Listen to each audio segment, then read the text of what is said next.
তুমি যদি চাও তোমার ভালোবাসার মানুষটি তোমার জন্য দিন রাত চিন্তা করুক, সে তোমাকে সব সময়ের জন্য পাগলের মতো ভালোবাসুক, তাহলে এই দুটি সাইকোলজিক্যাল পয়েন্ট তোমাকে সব সময়ের জন্য মেনে চলতে হবে।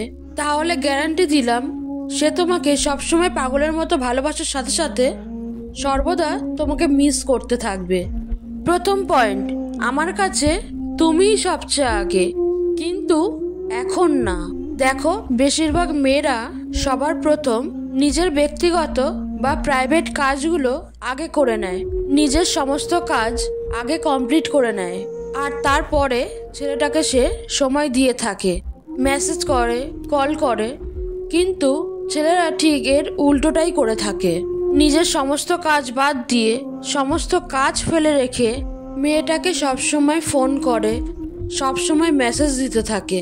মেয়েটাকে নিয়ে সবসময় চিন্তায় থাকে যে আমি যদি কাজ করি সেই সময় ও যদি আমাকে ফোন করে, ওর সাথে কথা বলতে না পারি, ওর যদি মন খারাপ হয় আমি না কথা বললে ওর সাথে, এরকম ভাবতে ভাবতে, এরকম করতে করতে সে আর কোনো কাজই করে না। তার মানে ভালোবাসা আর মেয়েটাকে নিজের জীবন করে ফেলে। নিজের জীবন ভেবে সে তার নিজের জীবনটাকে বরবাদ করে ফেলে, নিজের জীবনের কোনো রকম টাইমই দেয় না। দেখো, এটা কোনো ভালোবাসা নয়। ভালোবাসা মানে এইটা নয় যে তুমি তোমার সমস্ত কাজকর্ম ফেলে রেখে দিয়ে তার সাথেই সবসময় কথা বলো। আমাদের ভালোবাসার সাথে সাথে নিজের জীবনেও প্রায়োরিটিটা দিতে হবে এবং নিজেকে সাফল্যের দিকে এগিয়ে যেতে হবে। অন্য কাউকে যত্ন করতে গিয়ে, কেয়ার করতে গিয়ে নিজেরই কোনো রকম যত্ন রাখলাম না, নিজেকেই ভালোবাসতে পারলাম না, তাহলে অন্য কেউ কী করে তোমাকে যত্ন নেবে বা কী করে তোমাকে ভালোবাসতে পারবে?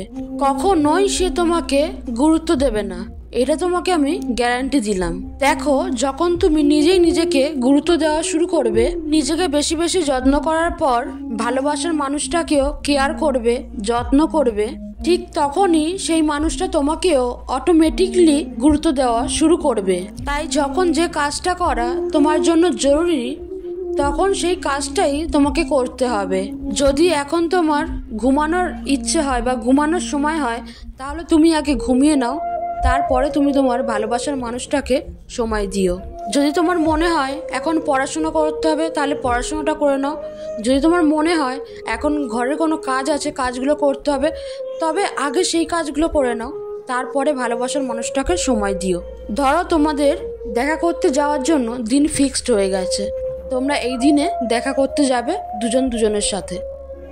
তো তোমার কোনো একটা কাজ পড়ে গেল, খুবই ইম্পর্টেন্ট সেটা, তখন তুমি তাকে অবশ্যই সেই কথাটা জানিয়ে দাও যে আমি এই কাজটার কারণে আজকের আমি দেখা করতে যেতে পারছি না।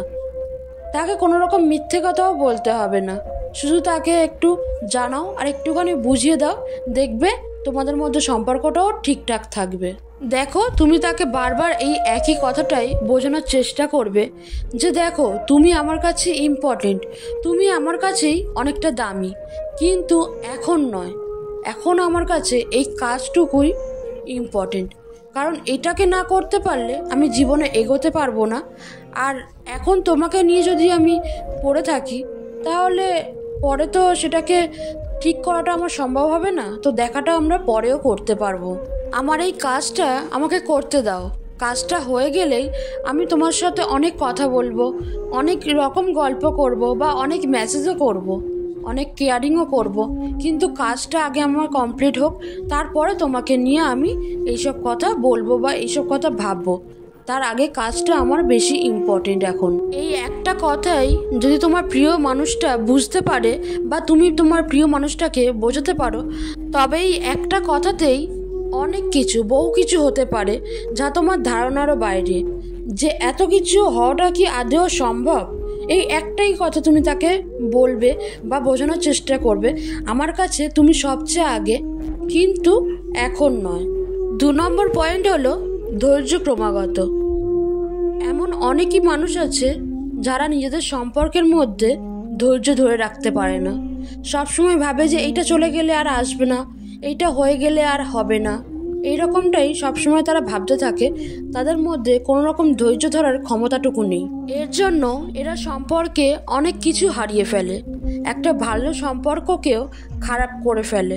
এমনকি তারা সেই সম্পর্কটাকে টিকিয়ে রাখতেই পারে না কোনোভাবে। তাহলে ধৈর্য তোমাকে রাখতেই হবে। এটা খুবই একটা গুরুত্বপূর্ণ জিনিস, যেটা সবার মধ্যে থাকে না।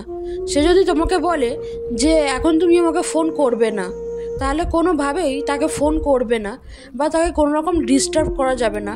নিশ্চয়ই সে কোনো কাজের মধ্যে আছে, তাই তোমাকে ফোন করতে বারণ করেছে। সো সেই ধৈর্যটা তোমাদেরকে অবশ্যই রাখতে হবে। যদি তোমার মধ্যে এই ধৈর্যটা থাকে, তাহলে তুমি তাকে বারবার পাগলের মতন ফোন করতে থাকবে না, তাকে বারবার মেসেজ করতে থাকবে না। তোমার এক একটা ফোন বা এক একটা মেসেজ হবে কোনো না কোনো একটা উদ্দেশ্য নিয়ে। এমনি ফোন করবে না পাগলের মতো, করলে তাহলে তোমার গুরুত্ব তার কাছে কমে যাবে। দেখো, তুমি তো তার একটা গুরুত্বপূর্ণ মানুষ। তুমি তো তার কাছে আর সমস্ত মানুষদের মতো নয় যে তুমি তো তাকে বারবার করে ফোন করতেই থাকবে বা বারবার করে মেসেজ করতেই থাকবে, সে সেটাকে দেখেও বিরক্ত বোধ হবে। এরকমটা কখনো করো না, তাহলে তোমাদের মধ্যে সম্পর্কটা খারাপ হবে। এমনকি যখন তোমার দরকার তাকে পাশে পাওয়ার, তখন তুমি পাবে না। তাই তোমার একটা গুরুত্বপূর্ণ কথা বা গুরুত্বপূর্ণভাবেই একটা মেসেজ করো, তাহলে সে বুঝতে পারবে যে এই কলটা আমার কাছে এসছে বা মেসেজটা আমার কাছে এসছে, নিশ্চয়ই কোনো দরকার আছে বা কোনো প্রয়োজন আছে, কোনো গুরুত্ব নিয়েই সে ফোন করেছে আমাকে।